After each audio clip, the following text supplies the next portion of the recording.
Hello, good evening, and welcome to the news at 8 in our headlines this half hour. Improving health service delivery, Health and Social Welfare Minister Omar Sy launches the distribution of solar-powered lights earmarked for health centers across the country.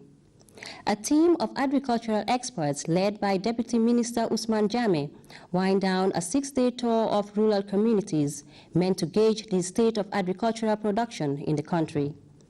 German Chancellor Angela Merkel faces the prospect of a legal battle from one of her political allies as a session of Germans sniff at Berlin's open-door policy towards immigrants.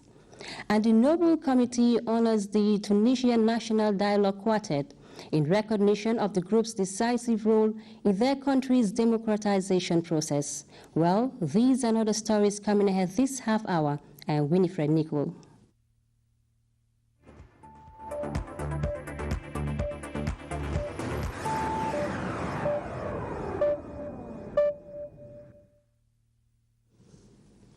Thanks for joining us.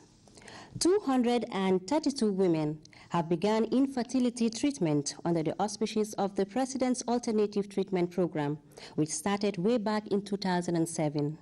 The women who have endured years of marriage without children took the first step of the treatment administered by the President of the Republic, His Excellency, Sheikh Professor Alhaji Dr. Yahya A.J.J. Jammeh Babili Mansa. The treatment is expected to last for a week. Details of that report by Mamadou Diallo will come in our 10 p.m. news bulletin.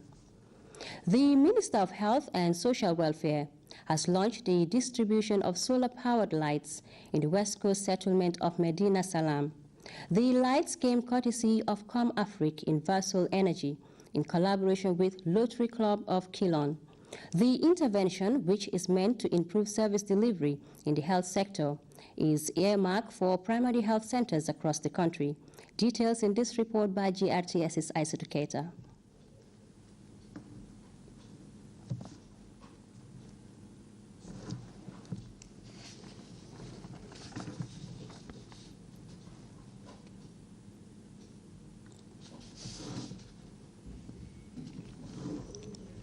That report by Isaac Keita will come later in the news.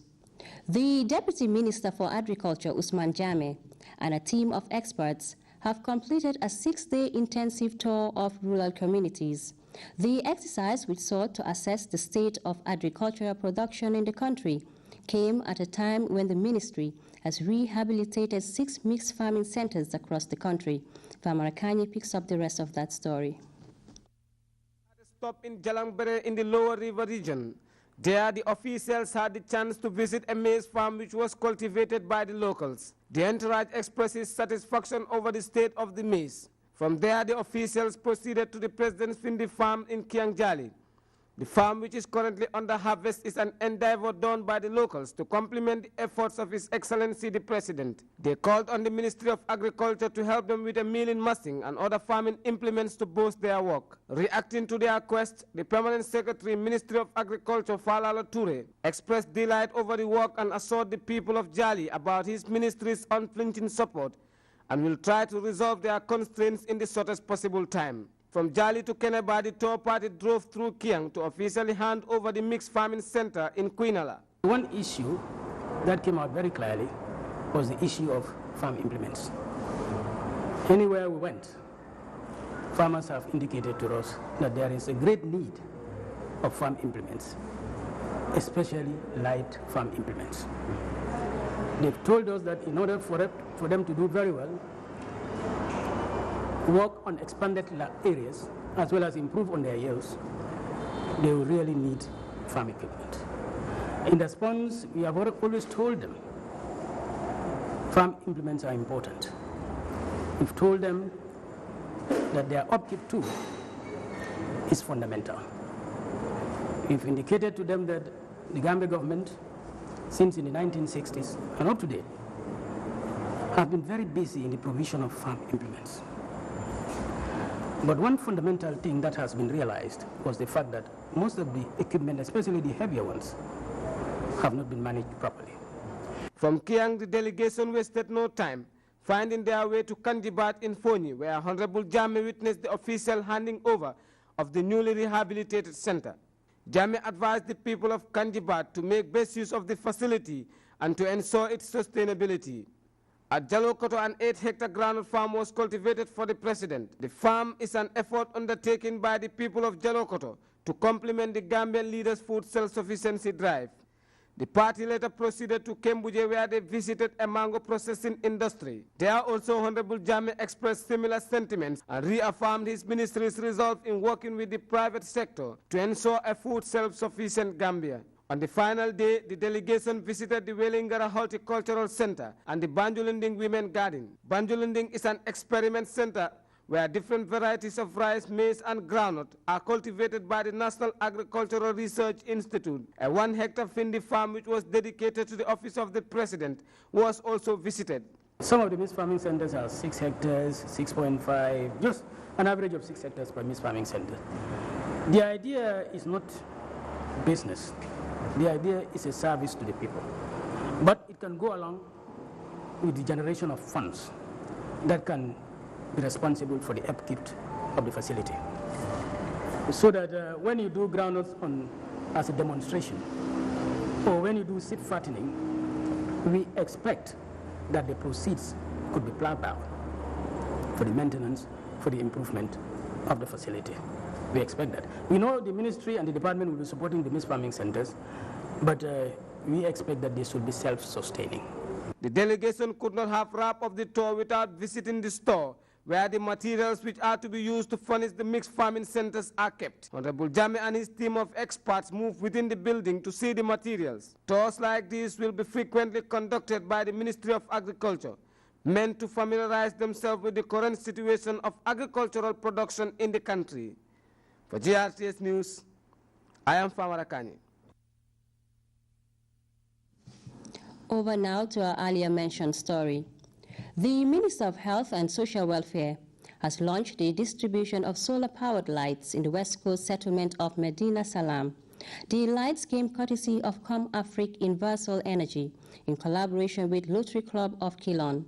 The intervention, which is meant to improve service delivery in the health sector, is earmarked for primary health centers across the country. Details in this report by GRTS's Isa Duqueta.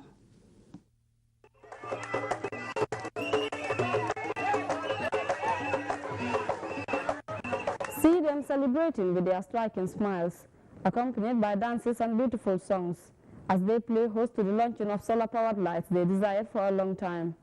These lights, launched in the settlement of Medina Salam in the West Coast region, are donated by ComAfric Universal in collaboration with Rotary Club of Quilon under a project meant to improve healthcare delivery in the Gambia. As the project's mission is to help support lighting system in health centers in rural communities, these lights donated is meant to improve service delivery in the health sector, especially to the consultation and delivery rooms of health centers in mainly hard-to-reach communities in the Gambia. We really appreciate your efforts and initiatives of ensuring that every health facility in the Gambia, no matter the size and the location, is electrified. Sincerely thank you and salute you for your efforts. Taking delivery of these lights, the beneficiary community officials expressed appreciation for a gesture they longed for. These lights they added, stationed in the delivery rooms, will help in their quest to reducing maternal mortality in the country. The recent donation came as a major boost to the health sector, as it is expected to go a long way in enhancing the healthcare delivery in the Gambia. We're going to start from Medina Salam, go up to Point, Pasamos up to Essa. Every 2 kilometers, we make sure there's a primary care center. And those who are in the hard to reach and do not have electricity, we make sure we provide solar lights.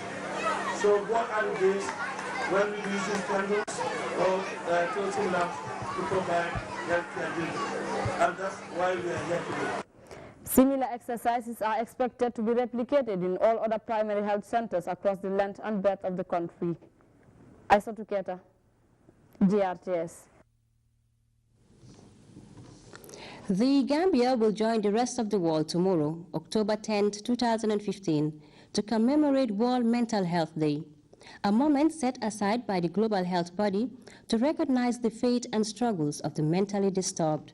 As customary, the WHO country representative Dr. Charles Sago Moses delivered a televised statement in observance of the day. Let's take a listen. On the 10th of October 2015, we joined the rest of the world in celebrating World Mental Health Day under the theme, Dignity in Mental Health.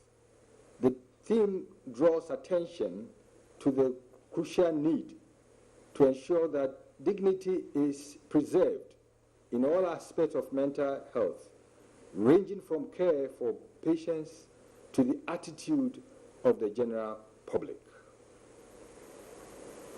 In the African region, it is estimated that 1 out of every 6 people suffers from some form of mental disorder.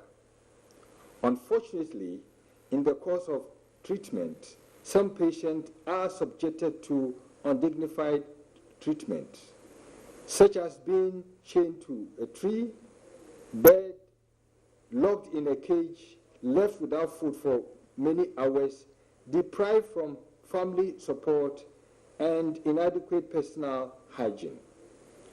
Mental health patients deserve respect and compassion as they cope with their disease, as it is expected of those who suffer from any other illness. As we celebrate Mental Health Day, I appeal to government and partners to improve mental health by tackling discrimination through individual and community initiatives, as well as strengthening national programs, policies, and legislative measures. WHO is committed to continue working and supporting all governments and stakeholders by providing the needed technical support to address and restore dignity in mental health. WHO Country Rep Dr. Charles Sago Moses, speaking there on the occasion of World Mental Health Day, slated for tomorrow, Saturday, 10th October 2015. The general public is hereby informed that the presidential medical treatment has commenced in earnest. It could be recalled that many have benefited from the presidential treatment, which has cured numerous ailments over the years. More information will be given as the treatment unfolds. Volunteers from Marakisa Ward, Bagirang and Sion, Monday joined forces to transplant Narika rice on President Jammeh's Sion farm. Janke Ture went along and she files in this report.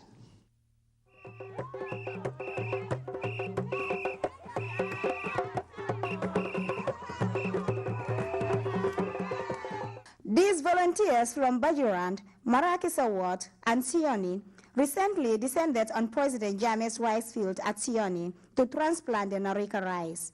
Speaking earlier, Captain Jibril Jammeh, the general farm manager, said their aim and objective is to put something on the president's farm which can benefit the whole nation, adding that although they were late in the farm preparation due to some circumstances. The Air Force nursery they updated, it was spoiled.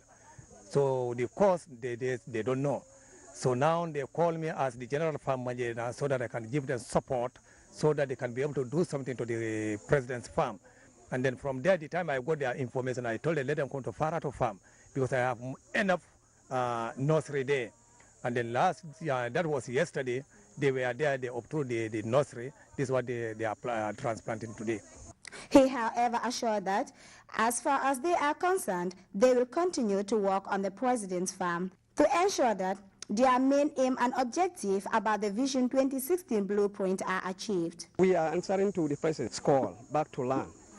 That is a pleasure to us. Of the speakers include Sidi Koli and Kadi Jajun, who both said they are fully prepared to welcome this Vision 2016 food self-sufficiency in a grand style, urging everyone to come out and answer to the president's back to the land court. These volunteers have turned out in their right numbers to transplant the Narika rice here at the president's farm in Siome. The move taken by these people are all geared towards the attainment of the Vision 2016 blueprint, which is eat what you grow and grow what you eat. I am Janke Tura reporting for GRTS News. The Network of Organizations for the Development of Children and Youths has held its first annual general meeting in Buyam, West Coast region. As we hear in this report by Kumbaba, the meeting availed members the platform to discuss the progress they have made, challenges, and as well as the way forward. Its first annual general meeting in the West Coast settlement of Buyam. The meeting availed members the opportunity to discuss achievements and key challenges and also pave the way forward for the advancement of the organization. The body is a non-profitable organization that seeks to promote the protection and well-being of children and youths in the country. We are a child protection and development organization. That is who we are, that flows in our blood. So if NOTC is going to work with us, NOTC needs to be a child protection and development organization, or at least do certain things that fits our mission, that fits our objectives. I also want to tell you that NOTC is bigger than Child Fund in the Gambia. The network was established in 2014, and since then, the organization has been active in the promotion of welfare of children and youths. The chairperson highlighted the concepts and some of the activities the organization has been engaged in. The concept of NOTC was conceived in a meeting attended by Federation managers in Samasang in April 2014. The idea of forming a network was discussed at this meeting with a view to bring a closer collaboration among the 6 local partners of Child Fund, the Gambia. It is a charitable community-based organization registered on the 24th March 2015 under the 2013 Company Act with the desire to achieve the following objectives. The Alcalde of Buyam, Alhaji Amunyas, who is also the Deputy Governor of West Coast Region, welcomed the move by the group, adding that the welfare of children and youths called for collective efforts. He assured the group of his office's continuous support. The financial transaction report was also read to audience with regards to saving and expenditures. For the income of the NOTC since its establishment, the total income realized is $280,700. This income is from 2 major sources. Expenditures. NOTC since its establishment, like the chairman reported, most of the activities that were, expenses were incurred on were reported by the chairman.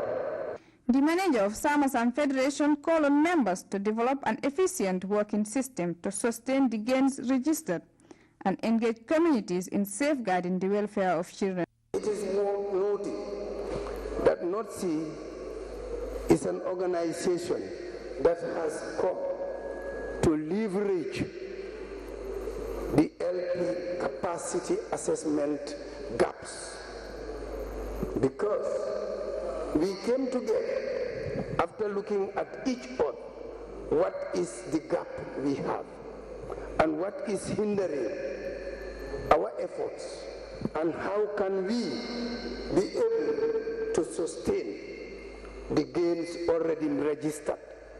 The meeting also witnessed nomination of new committee members who are expected to handle the affairs of the administration of the network and also work with partners to meet their objectives.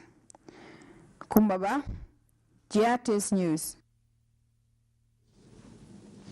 Village development committees in the North Bank region recently benefited from a training on decentralization, local administration, and the Local Government Act 2002. Aissatou Diatta reports the latest round of training is the second such to be embarked upon by the National Council for Civic Education. National Council for Civic Education, after their first stage of training, conducted in the Lower River region, which covered 50 communities, has embarked on their second stage, organizing a day-long sensitization workshop for village development committees and alcalos in North Bank region. The sensitization workshop, which focused on local level administrators, sought to foster mutual understanding between them in order to distinguish their roles and responsibilities. VDCs are important local government structures that are also established under the Local Government Act 2002. Every village in this country should have a VDC, and the VDC should be the body responsible for program implementation, development, and management of resources at village level. Since VDCs are established by law, and here the law is the Local Government Act, but most of the time conflict arises between the role of VDCs and the role of alcalo in the village, or even other structures existing in the village. Sometimes knowledge is lacking. So we think it is important that we go out and train VDCs on decentralization, local governance, putting more emphasis on their roles, their composition, and why they already exist. The chief of Lower Nyomi, Fabakari Nana Sonko, also dilated on the importance of instituting village development committees, adding that the training will create awareness. He urged the VDCs to establish understanding with the village heads and show respect in the dispensation of their duties. He further called on his people to meaningfully partake in the affairs of the village development. According to the information that I received, it's on the Local Government Act on VDCs. And as we are all VDC members, it's very vital that we all listen very carefully so that the message that they're going to pass will be very much understood. And getting that information from these people here shouldn't be buried here, but the message has to be transmitted to the people that we are representing here. It's an educational training to at least upgrade our knowledge on VDC management and the Local Government Act on the VDCs. This capacity enhancement forum, rolled out by National Council for Civic Education, will target 50 other village development committees within the Lower River region. Aissatou Diatta, GRTS. That report by Aissatou Diatta takes us to a forced break, but we'll be back with news from outside the Gambia. Don't go away.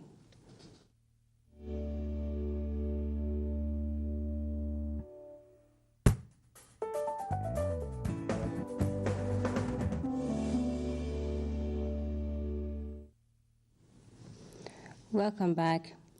Germany is one Western country with an open-door policy towards immigrants entering Europe. But it appears not everyone in Berlin is happy with that.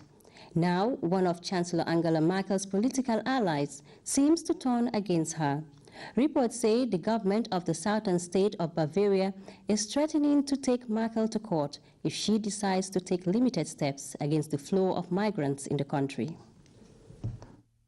Refugees arrive in Munich every day. No other state has taken in as many as has Bavaria. Local authorities and the police have been warning for weeks they can hardly cope. State Premier Horst Seehofer says the government in Berlin must in future be willing to turn refugees away. The Bavarian Interior Minister uttered the corresponding threat. Unless the federal government does something, the Free State of Bavaria reserves the right to adopt measures itself as required. This is a direct response to Chancellor Angela Merkel, who on Thursday justified her policies by referring to the Christian values of her party and its Bavarian sister, the CSU. It's not nameless masses who are coming to us, but individuals. And each of these human beings has a right to be treated with respect, even if he or she will have to leave our country again. That has to be our basic principle. Her position on this is close to that of the opposition Green Party. One of its two leaders, Simona Peter, says Seehofer is giving voice to right-wing populist sentiment that wants to close Europe off to outsiders. This is playing with fire. It's extremely dangerous in a Europe in which right-wing populists are seeking to destroy European solidarity and solidarity with those who seek shelter. It's far from clear that Bavaria will succeed in its attempt to pressure Berlin, but it says if it has to, it will take the matter to the Constitutional Court. It is not often that people in the background are brought into the limelight, but today is different. With this year's Nobel Peace Prize awarded to a group in Tunisia that made a decisive contribution to the democratization process of their country after the 2011 revolution. The Nobel Committee honored the Tunisian National Dialogue Quartet for establishing an alternative and peaceful political process at a time when the North African country was on the brink of civil unrest. The committee's announcement came as a surprise. The Tunisian National Dialogue Quartet, a group committed to bringing democracy to the North African nation, was the unexpected winner, and for good reason. Its decisive contribution to the building of a pluralistic democracy in Tunisia in the wake of the Jasmine Revolution of 2011. The quartet is made up of groups representing human rights, trade, workers, and the justice system. Founded in 2013, the team negotiated an end to the political deadlock in Tunisia that was threatening the country's transition to democracy. People on the streets of Tunis welcomed the committee's decision. The prize is something that shows Europeans and people from other continents that there are good people among the Arabs, people who want peace, who want to live well, who want to blossom, and who love people. It is encouraging for the opposition parties and the parties in power for them to believe in democracy and not to stick to power. This is what honors Tunisia and its people. The award recognizes those who have helped to create Tunisia's fledgling democracy, the only one to have emerged from the Arab Spring. Important milestones include the adoption of a constitution in January 2014 and an election at the end of last year. It was Tunisia's first democratic poll in decades. And before we take leave of you, a recap of the day's main stories. Improving health service delivery. The Minister of Health and Social Welfare, Morsi, has set into the motion the distribution of solar-powered lights earmarked for health centers across the country. A team of agricultural experts led by Deputy Minister Usman Jame has wrapped up a 6-day tour of rural communities meant to gauge the state of agricultural production in the country. German Chancellor Angela Merkel is facing the prospect of a legal battle from one of her political allies. This as a session of Germans sniff at Berlin's open-door policy towards immigrants. And the Nobel Committee has honored the Tunisian National Dialogue Quartet in recognition of the group's decisive role in keeping democracy alive in the North African country. Well, that was all in this edition of the News at 8. Thanks for the pleasure of your company. Do stay with us.